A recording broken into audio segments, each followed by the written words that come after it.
Then, with poor generalship, Lucia altered her tactics, and went up to the village green where Piggy was telling Georgie about the script signed Annabel.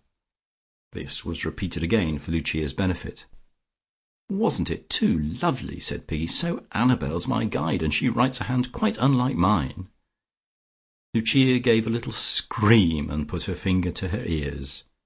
"Gracious me," she said, "what has come over Riseholme?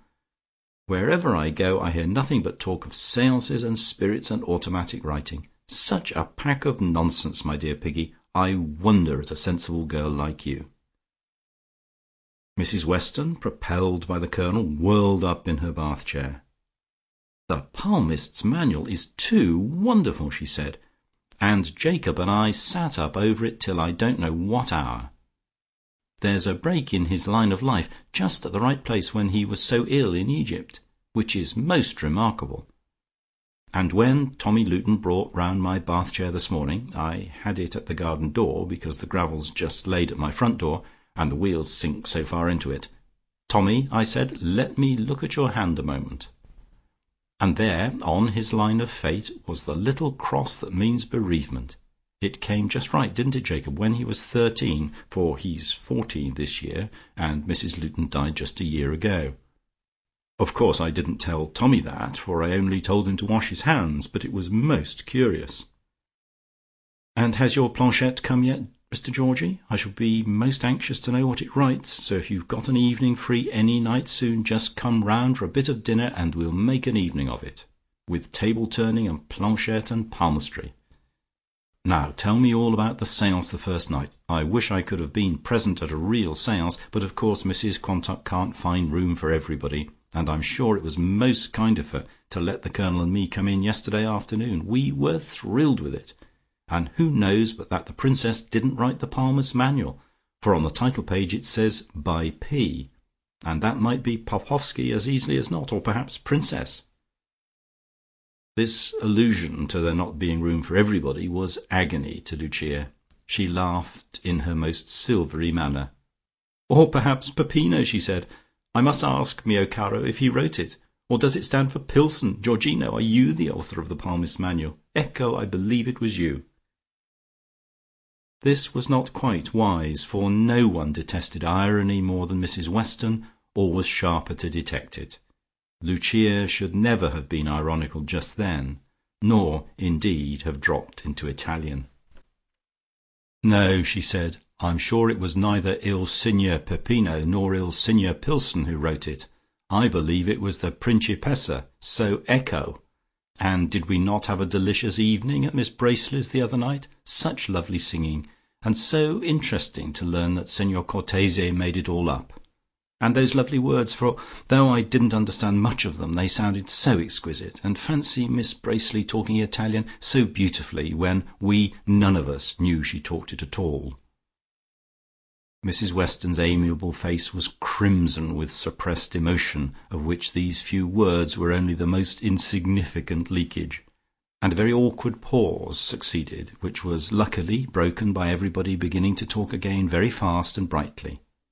Then Mrs Weston's chair scudded away, Piggy skipped away to the stocks, where Goosie was sitting with a large sheet of foolscap in case her hand twitched for automatic script, and Lucia turned to Georgie, who alone was left.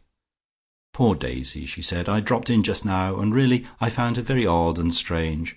What with her crazes for Christian Science and uric acid and gurus and mediums, one wonders if she is quite sane.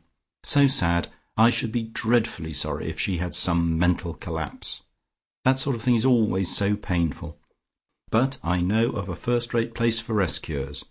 I think it would be wise if I just casually dropped the name of it to Mr Robert in case. And this last craze seems so terribly infectious. Fancy Mrs Weston dabbling in palmistry. It is too comical. But I hope I did not hurt her feelings by suggesting that Peppino or you wrote the manual. It is dangerous to make little jokes to poor Mrs Weston." Georgie quite agreed with that, but did not think it necessary to say in what sense he agreed with it. Every day now Lucia was pouring floods of light on a quite new side of her character, which had been undeveloped, like the print from some photographic plate lying in the dark so long as she was undisputed mistress of Riseholme. But so it struck him now, since the advent of Olga, she had taken up a critical, ironical standpoint which previously she had reserved for Londoners. At every turn she had to criticize and condemn, where once she would only have praised. So few months ago there had been that marvellous Hightum garden party, when Olga had sung long after Lady Ambermere had gone away. That was her garden party, the splendour and success of it had been hers, and no one had been allowed to forget that until Olga came back again.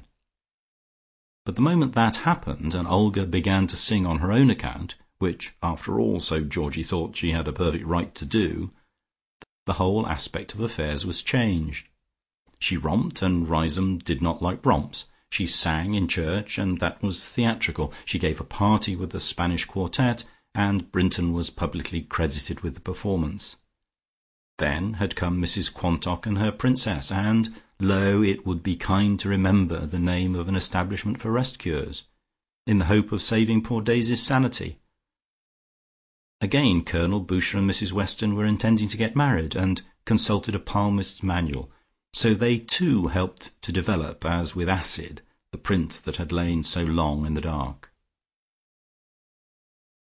"Poor thing," said Lucia. "It is dreadful to have no sense of humour, and I'm sure I hope that Colonel Boucher will thoroughly understand that she has none, before he speaks the fatal words. But then he has none either, and I have often noticed that two people without any sense of humour find each other most witty and amusing.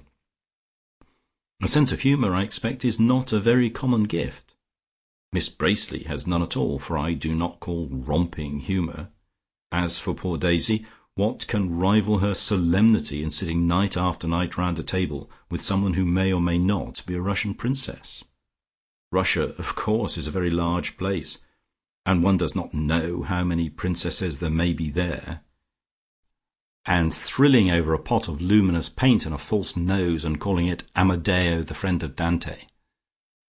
This was too much for Georgie. "But you asked Mrs Quantock and the princess to dine with you," he said, "and hoped there would be a séance afterwards. You wouldn't have done that if you thought it was only a false nose and a pot of luminous paint." "I may have been impulsive," said Lucia, speaking very rapidly. "I dare say I'm impulsive, and if my impulses lie in the direction of extending such poor hospitality as I can offer to my friends and their friends, I am not ashamed of them. Far otherwise. But when I see and observe the awful effect of this so-called spiritualism on people whom I should have thought sensible and well balanced, I do not include poor dear Daisy among them, then I am only thankful that my impulses did not happen to lead me into countenancing such piffle as your sister so truly observed about poor Daisy's guru." They had come opposite Georgie's house, and suddenly his drawing-room window was thrown up. Olga's head looked out. "Don't have a fit, Georgie, to find me here," she said. "Good morning, Mrs Lucas. You were behind the mulberry and I didn't see you, but something's happened to my kitchen range, and I can't have lunch at home. Do give me some. I've brought my crystal, and we'll gaze and gaze. I can see nothing at present except my own nose and the window. Are you psychical, Mrs Lucas?" This was the last straw. All Lucia's grievances had been flocking together like swallows for their flight, and to crown all came this open annexation of Georgie. There was Olga sitting in his window, all unasked, and demanding lunch, with her silly ridiculous crystal in her hand, wondering if Lucia was psychical. Her silvery laugh was a little shrill. It started a full tone above its normal pitch.